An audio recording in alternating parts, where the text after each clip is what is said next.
Afternoon, Tim. How you doing?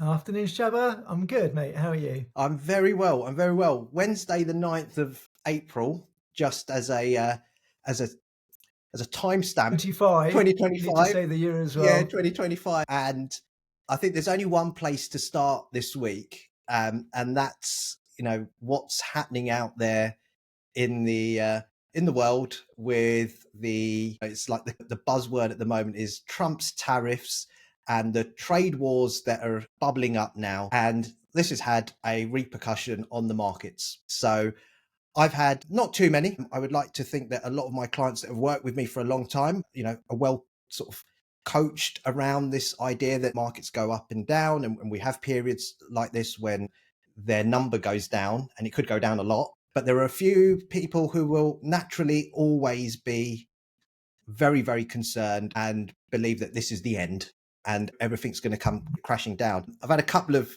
really interesting sort of comments and emails. I'm going to read one just to sort of start us off. It's quite funny. Good morning, Shabba.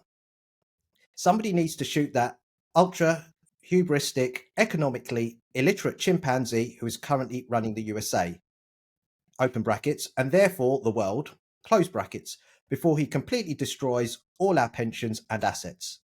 Meanwhile, have a good day and hope you're enjoying the sunshine. That's Good. that was Good one. to remember to enjoy the sunshine. Well, I mean, I thought it was, he ended on a positive, Yeah. and so, but that's just a typical message. Now, I believe that there's some sort of deep underlying anxiety and fear within that, even though they end with enjoy the sunshine.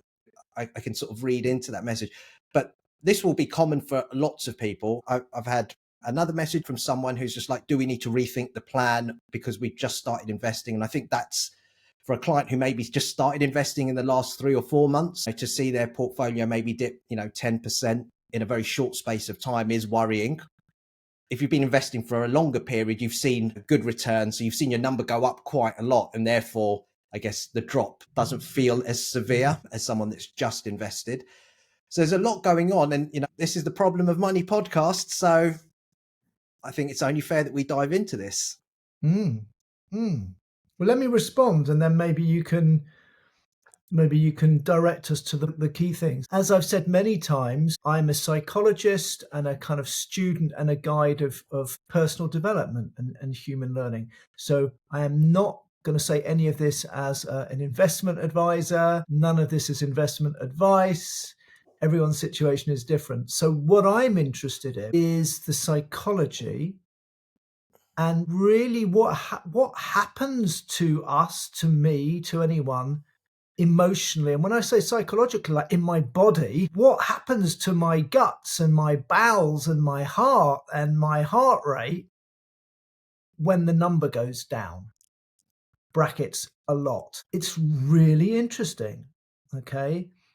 And, I've seen, because we're in a discussion group with people working with this particular approach to money, I've seen you offer advice to people that takes into account several levels. So obviously, one level is a kind of practical response in relation to numbers, which is if my number goes down, brackets, a lot, are there things I need to do about reorganizing my numbers, whether that's my budget or my portfolio, if I'm lucky to have one? Okay. So that's not really my focus. The one thing I'm going to say, because some people might say, well, that's the important thing. Don't talk about bloody psychology when the markets are collapsing. So here's the link and the first principle for me behind all of the stuff you and I are discussing. Am I likely to make a better quality practical decision about any aspect of my money, spending, saving? Am I likely to make a better, wiser decision if I'm freaking out and my gut's churning and my heart's pumping and I'm worrying and not sleeping, or if I find a way to engage with the problem, but somehow with a kind of clear view, knowing deeply that actually it probably doesn't mean what I think it means. Mm. So none of what I'm going to say, I think it's important because people are going to be worried, and we might be at the beginning of a, who knows, major recession, major market collapse, major depression. We don't know. And nothing I'm saying is being naive or stupid about that.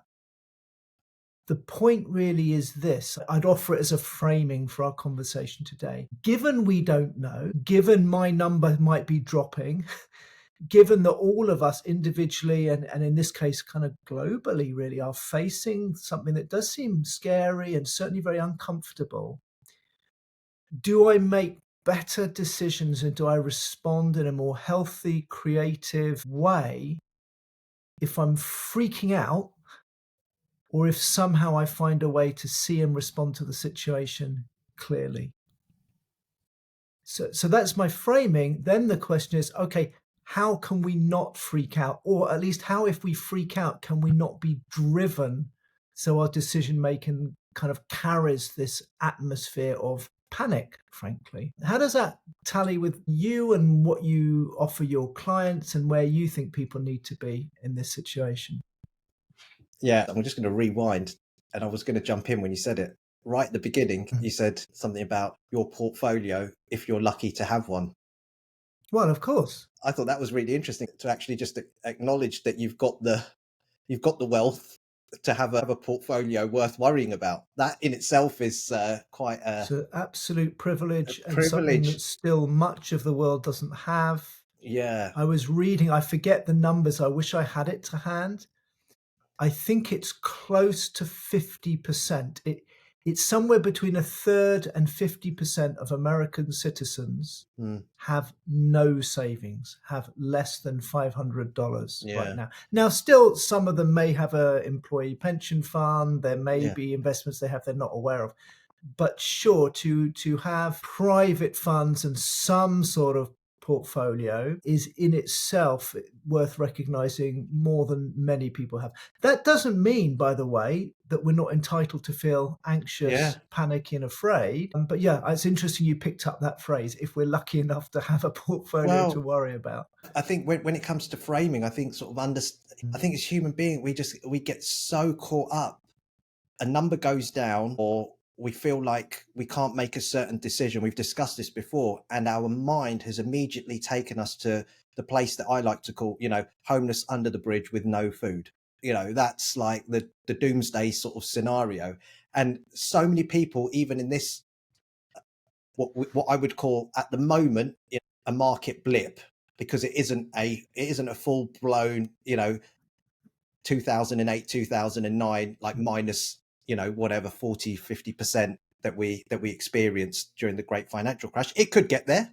Like we said, we don't know. And in my role as an advisor, we always kind of use this, history as our guide, and this too shall pass, because for all the data and numbers that we've got, we know that these things happen, and they happen on a regular cadence. We have these market corrections, and I digress, but just acknowledging that privilege, I think, is so important, and very hard to do.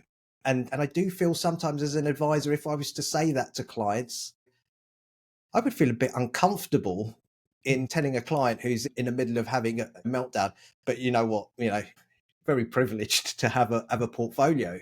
Well, I think it's not helpful to say it because, I mean, we're talking actually about privilege and rank, right? People talk a lot about privilege. It is a privilege to have tens of thousands or hundreds of thousands or more of investments. It's an absolute privilege.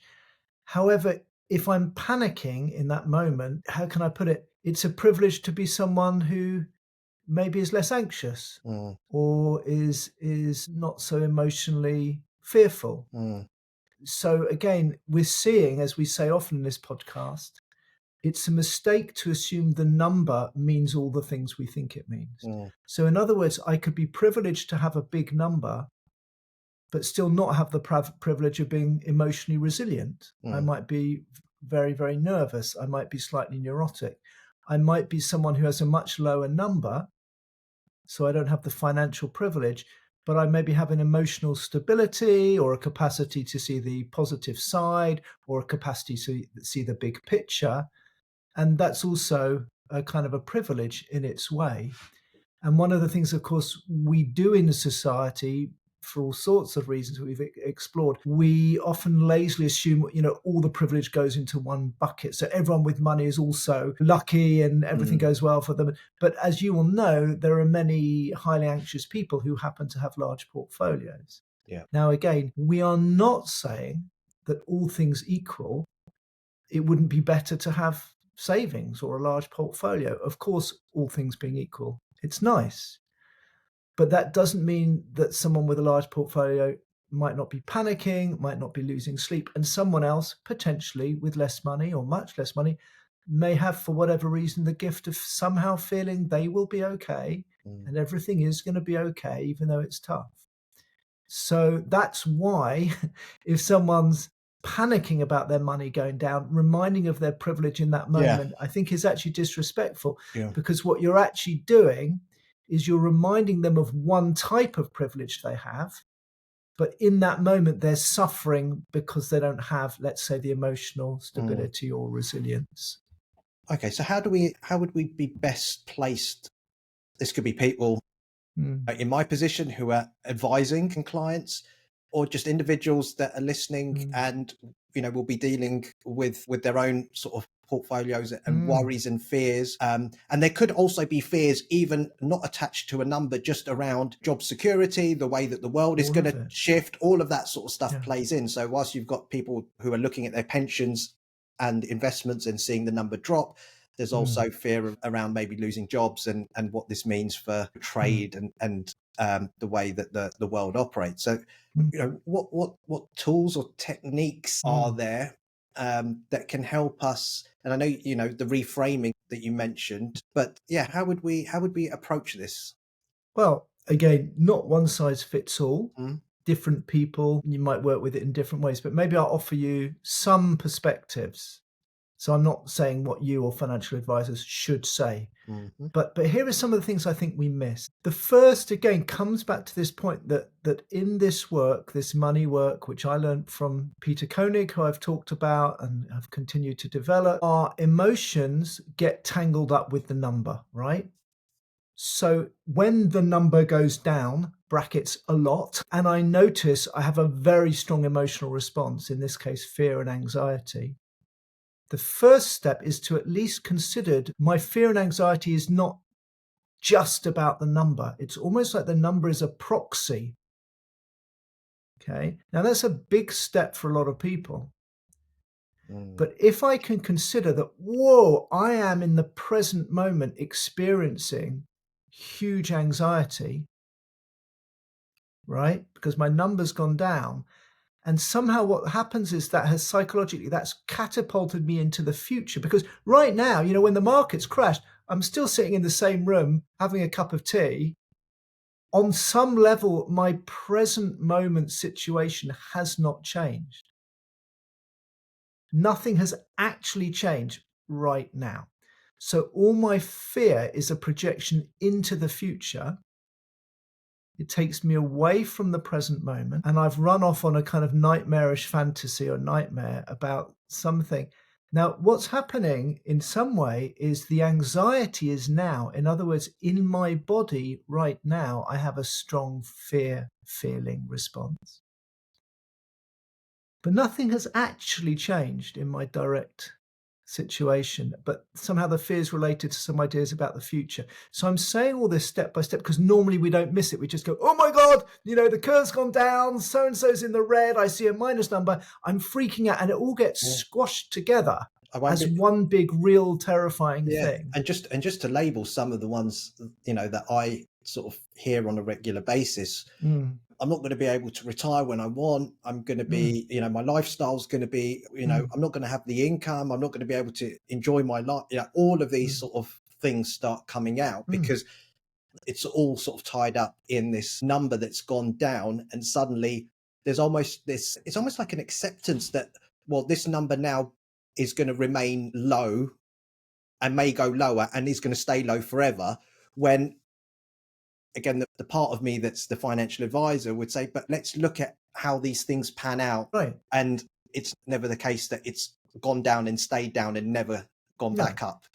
So And if it goes down and stays down, we're talking about the end of global yeah, capitalism, exactly. and by the way, that might be something we should appropriately be anxious about, but Let's not go that's a there different today. thing. But let's go step by step. So what you've offered from your experience is a kind of a bigger time perspective, right? I'll come on to that. I think the first and most powerful step, but also quite challenging, is, can I be present to my anxiety now as an embodied feeling and kind of drop the story? So this is basic meditation practice. It's a big element of any psychotherapy. Can I actually be with my feelings as you are in my body as present moment experiences and not run off with the story of what it all means and the fantasy? One is in the present, I feel anxious, and actually just talking about this, I feel nervous, right? I have this feeling of an anxiety, like it's present right now. Can I, and this might seem strange, but almost relax and allow myself to be aware of my body in this anxious state, allow myself to feel my gut tightening or my heart beating? And can I train to do that as a present moment experience rather than running off? Because one of the things I believe we're doing when I go off into the future, I'll be under a bridge, boom, boom, boom. Actually, it's a way of distracting ourselves from the unpleasant feeling of the anxiety. So I think this is what's going to happen to the future. That's why I'm anxious. But in a strange way, I think it's more like, anxieties are rising, and I don't like to be present to my anxiety. I don't like to actually experience anxiety or all sorts of other emotions. So my head kind of goes off on some compulsive thinking, which takes me away from my feelings. So the first step, which is tricky, but as I say, it's an element of, I think, all genuine meditation and all genuine therapy, is, I'm really anxious right now. Let me just, as far as I can, bring awareness to that and kindness and gentleness and really allow that anxiety to be present without having to push it away, get rid of it, thinking I'm a stupid person feeling anxious, and just be with it. Now, that's a building block. There's more to say from there, but let me pause as a first step. What do you think? Okay, so this is really interesting because I thought psychologically what's happening Mm, is that the anxiety is mm, coming up as a result of the projection that is right. Okay, the number's gone down. And because the number's gone down, I'm feeling anxious because now I've projected into the future that I'm going to be under the bridge or have to work, 4 or 5 years longer or whatever. I'm not going to be able to help my children or grandkids or whatever it is that was really on your sort of financial objectives list, goals, whatever. But you're saying that what you're doing is you're trying to distract from the feeling that's come up, and that's why you've gone into the future and you're sort of projecting. Well, it could be a bit of both. Okay. You see, the key word you said was projection. Now, remember, if I'm projecting some emotion or experience onto a money scenario, let's assume we're not doing it consciously. I don't know that I'm doing it, right? So you're right. When I get freaked out when my number drops and I think it means I'm going to be insecure and unsafe and under a bridge and da da da da, I am caught in an unconscious projection. I think that's true. I'm not clearly at that moment taking a clear analysis and saying, well, this is going to happen. Because if I was taking a clear analysis, I might say, oh, I might have less money, or, oh, this could be tricky. I might need to ring my financial advisor. But if I'm freaked out, it is because there's some sort of projection going on. Right. The point is, most of the time we get so caught up in the panic and that sort of cycle of worrying and catastrophizing that it's impossible for me to catch there might be a projection. So it just seems real. So I'm in the catastrophe, I'm in the panic, I'm not sleeping. And then the whole thing can go on, for nights or weeks with me basically, let's be honest, thinking the same thought 1,000 times. It's not like I'm thinking new things. It's not like I'm having really creative exploration of, oh, how might I earn some more money or how might I organize more. There's nothing creative. I'm just kind of in a loop. repeating something thousands. So that's a sign that I'm caught in some sort of projection. It's just rumination. Yeah, I would probably say not even, it's kind of neurotic thought repetition, which I say that with compassion because we all do it and I do it. But if my thoughts are repeating and I'm anxious and there's nothing actually happening, that's a sign that I am caught in something. That's why one of the ways we can create more space and break that pattern in order maybe to take wise action or do something different is to come back to the present moment experience. When I'm with the present moment experience, and when I can gradually see that the anxiety is now, even though I'm sitting perfectly safe in my room with a nice cup of tea, then I might get curious to go, ooh, which parts of my deeper psychology, or what is it that I'm fearful of or afraid of or insecure about in me is being, if you like, triggered by my number going down. And this makes sense. And this is why, you know, I've learned this through many years, that when someone's in that heightened state, the story that they're telling themselves, no number of charts or financial data at that point is going to break that. Because what you said is you need to create the space, and the space only comes by becoming present and being aware of, actually, you know, nothing's... Well, it might come, there might be a number of ways it might come. So, and I think that's really important what you say. In that moment, because I'm with kind of a visceral response, and some people might say that's a compulsive thought pattern, or there might be different words people might use. But you're damn right. At that point, showing me a chart not only isn't helpful, it might actually be a little bit more activating, because then I feel like this guy really doesn't understand me. Or so if I'm by myself, if I'm someone listening to this and I'm not with a financial advisor or not with somebody, for all of us, a good first step is, can I just be present to the feeling? And you know, I've been a Buddhist meditator for 30 years. There's some wonderful teachings on this. Just be present to what there is. It's difficult. It takes a lifetime, but we can do it. If you're the financial advisor, some things you might do in that moment are, don't get out another chart. You could kind of acknowledge the fear without being caught by it. So if I said, oh, don't be so silly, no reason to be scared, you're really privileged, that doesn't help. If I get out my chart, that doesn't help because I'm not really acknowledging. But if I go, oh my God, you're right, that doesn't help, right? Because one of them's totally ignoring the anxiety. The other is kind of maybe shaming or guilt tripping someone. They shouldn't feel like that. And the other is buying into it. But here's what I might say, and tell me what you think. I might say, I can see you feel really anxious right now. And I really understand that. There are a lot of people anxious right now.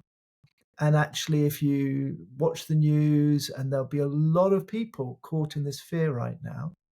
So I really get it, and you need to look after yourself. But please don't make any decisions when you're caught in this state. And I can promise you this state is really an emotional reaction. It's a bit about money, but it might be about all sorts of other things that you and I could explore sometime. And all I can say truthfully from my experience is sometimes we have to ride this fear.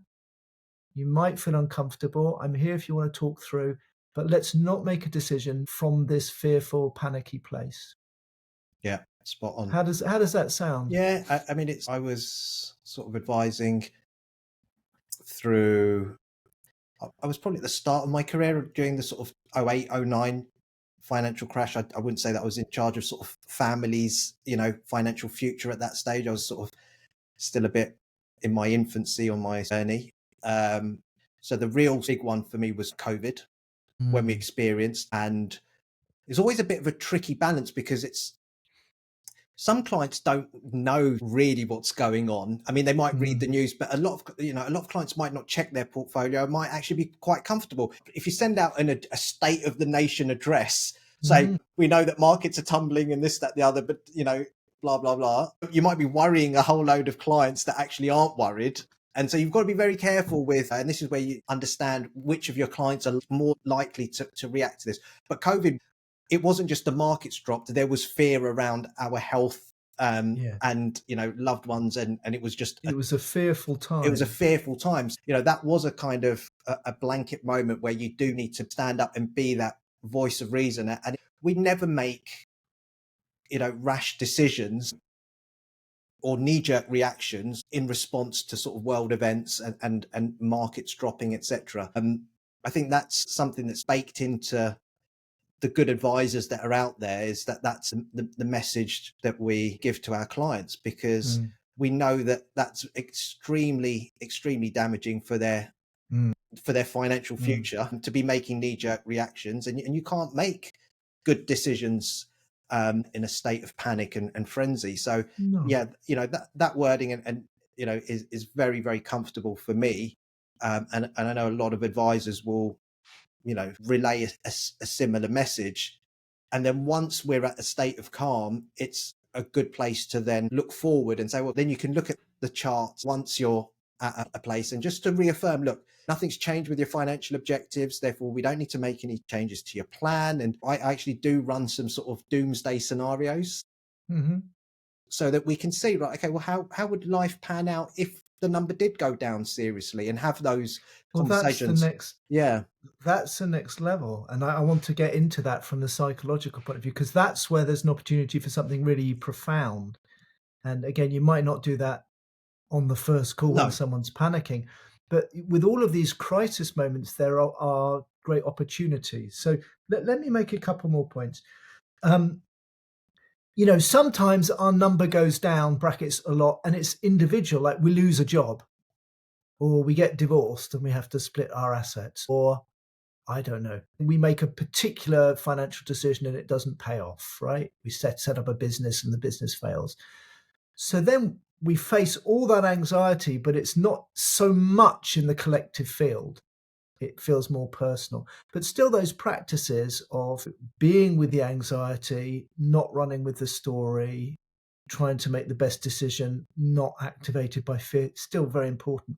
At the moment, we're in a particular time because, you turn on the news and everyone's at it and it's going on globally. And so I think it's rather like COVID. I think we are in an atmosphere of fear at the moment, not just because of the tariffs and the markets, but because symbolically, that's such a big gesture. We're kind of 2 months into a Trump presidency. I think there is a lot of fear existentially about old certainties, old orders, old friendships.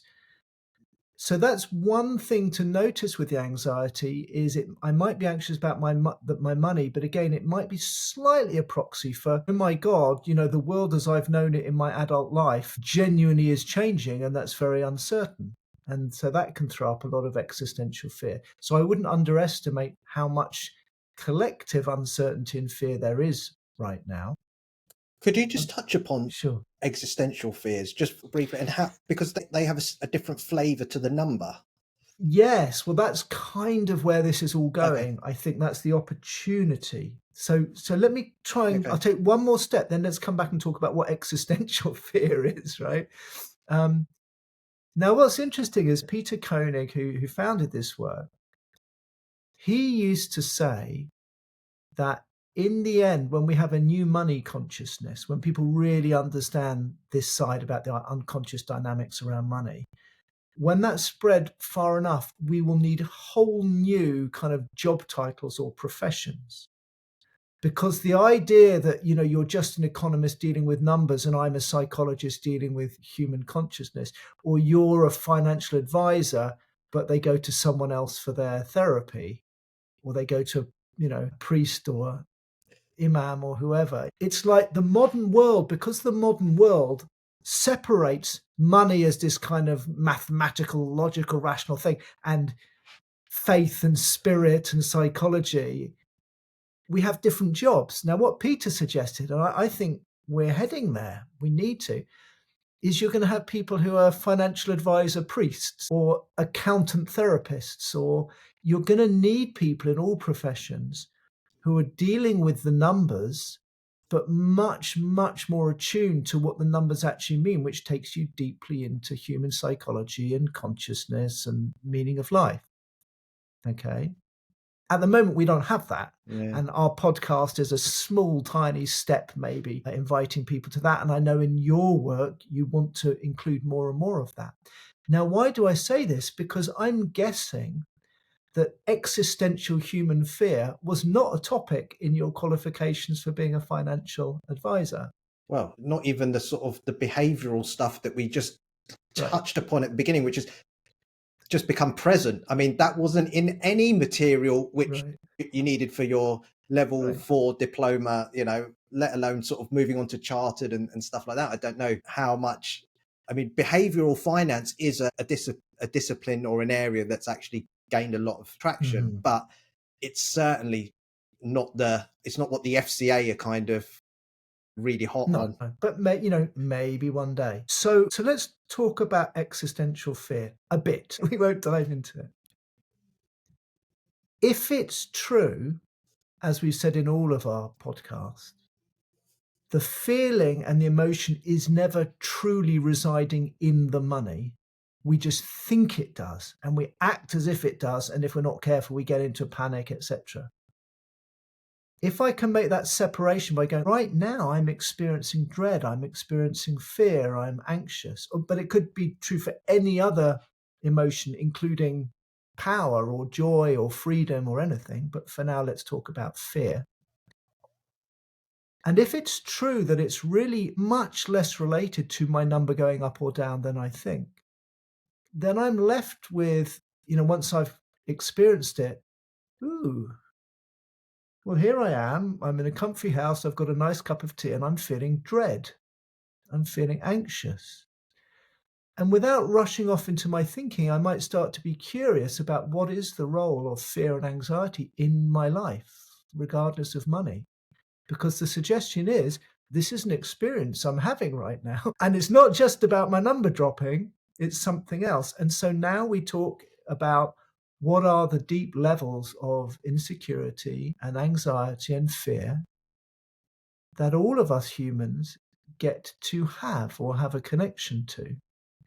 Now, you can take many, many levels of this. So one level is, well, my money's running out, Tim, don't be so stupid. Of course, that's scary. Well, maybe.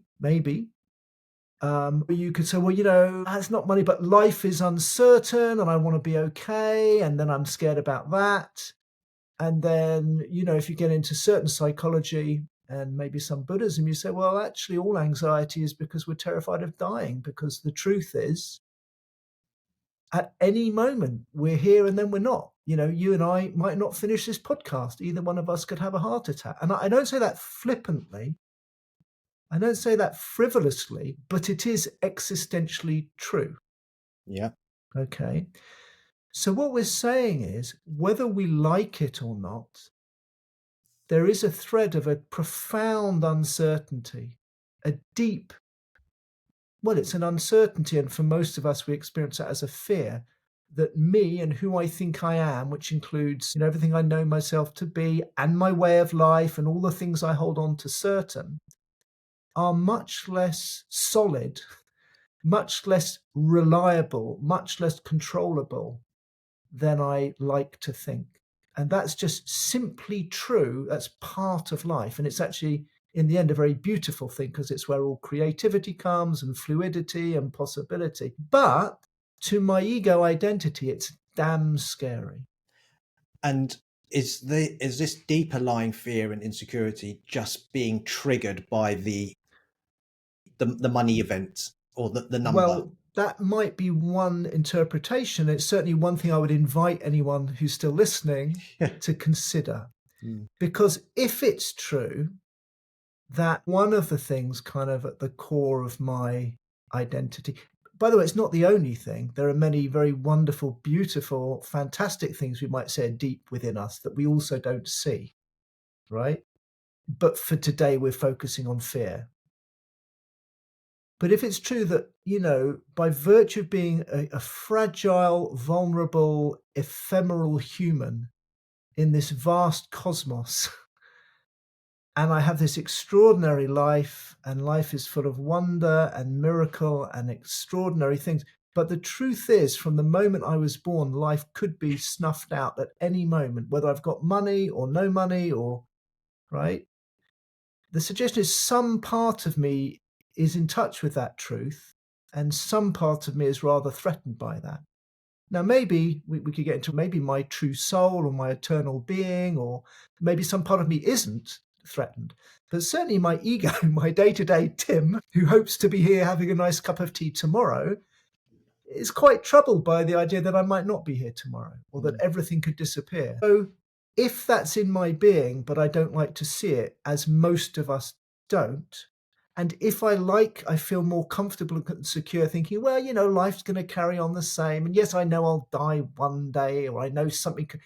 We like that feeling of certainty.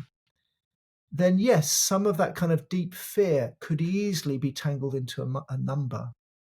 And that's why it might feel to me, if I'm not careful, really like life and death, like I might feel profoundly shaken up and disturbed when my number dips 10 or 20%.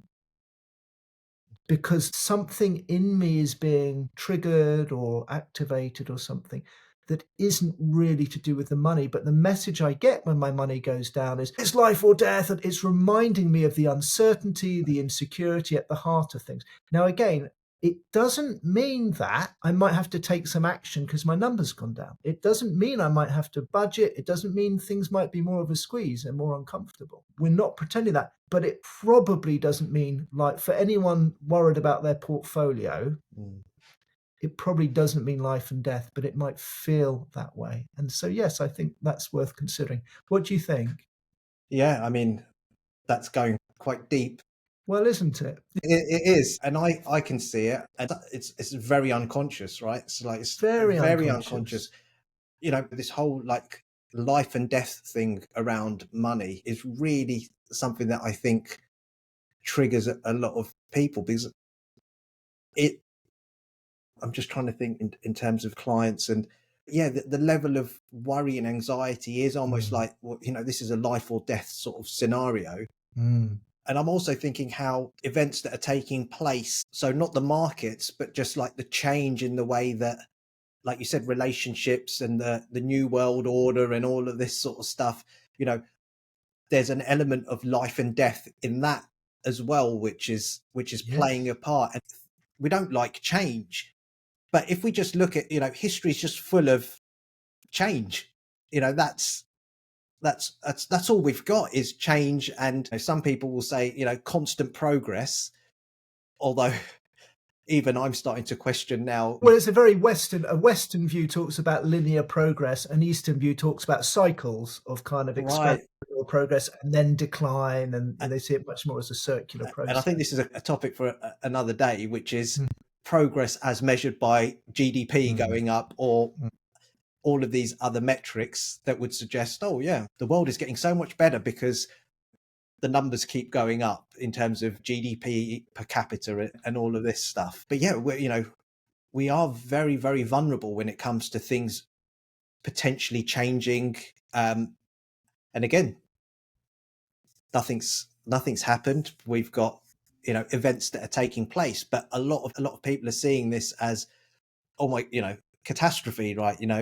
That's right. Trade wars, what's it going to mean? Like all of this stuff, which is maybe not related directly to their portfolio, but that's causing an anxiety and a fear, which is well, it's certainly, we might say it might be causing one, or it might be resonating with some anxiety and fear that's already in us that we never like to see. That would be one way of thinking about this. It can be both. Yeah, could be.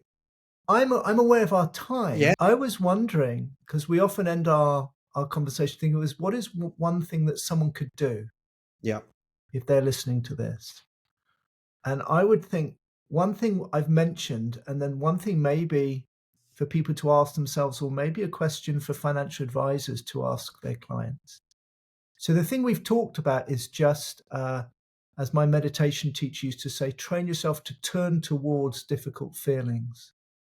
Turn towards. So if I'm feeling anxious, can I not try and get rid of it, but can I just bring my awareness to that feeling and allow it just to be there. And I've got some resources, we could put them in the show notes, that really support people do that. There's a wonderful book by a female Buddhist teacher called Pema Chodron, an American lady, called When Things Fall Apart, which I think is quite apposite. She writes very well about just facing into difficult, scary things. So that's a great practice. Here's another one. If it's true that some of what comes up for us when our numbers go down isn't anxiety just about numbers, but it taps into deeper fears, then I wonder if a great question to ask ourselves, or for financial advisors to ask their clients, not in the moment of panic, but maybe a little bit later, or maybe even when they're beginning their work, is, what are you really scared of? I like it. If you're scared about this number, what is it you're really afraid of? What is this fear really about? And not to say it with an accusation, and not to say it with any judgment, but almost to repeat the question, what are you really afraid of? What are you really afraid of? Almost to make it very legitimate that we all have things we're really afraid of. And I think that might be another way of surfacing these fears, giving ourselves permission to feel these fears. And then as a financial advisor, it might be more possible to help me to navigate someone's money to support what they really want in their life, rather than just react to their unspoken fears. I love it. I'm going to start using that at the appropriate time. But it kind of sent a bit of a shiver down my spine when you said, if I reflected on that as well, I think there'd be some great insights just from my side of the table. What am I fearful of? And there's definitely some things around. Well, what happens if the world does change and people, markets do some crazy things, and it all goes into turmoil and meltdown, and would I have a job, and do people oh my God, like you could just get and that's me just getting carried away just very quickly in terms of project into the future I go. But those fears are real, and it's another conversation. There's plenty going on in the world. As one person pointed out, there's a guy called Brett Scott who writes very interestingly on finance and economics from quite a radical perspective. And what he pointed out, he's got no support for what Trump's doing and the US administration. But he says, look, it's not as if the previous free market model was really working for anybody, other than maybe a tiny handful of billionaires. It's destroying the planet. It's creating mass inequality. And there's a lot, even if the system continued to grow in the conventional way, there's a lot of fear there about where we might be heading. So I'm not saying this with doom and gloom. I'm saying, again, we keep many of those fears unconscious too. And when we don't talk about what we're really afraid of or what we're worried might happen, again, it's impossible to take meaningful action. If people were maybe a little bit more open with themselves and each other about what are we really scared of, even if the old system carried on, then we might be able to mobilize and change things. So I think facing into these anxieties with gentleness and awareness, and being able to have, again, an open, curious conversation about them, it's a paradox. But when we do that, actually we can change things in more creative ways. That's certainly my belief. All right. Thank you. Speak soon. See you next week. Take care, Shabbar. Bye.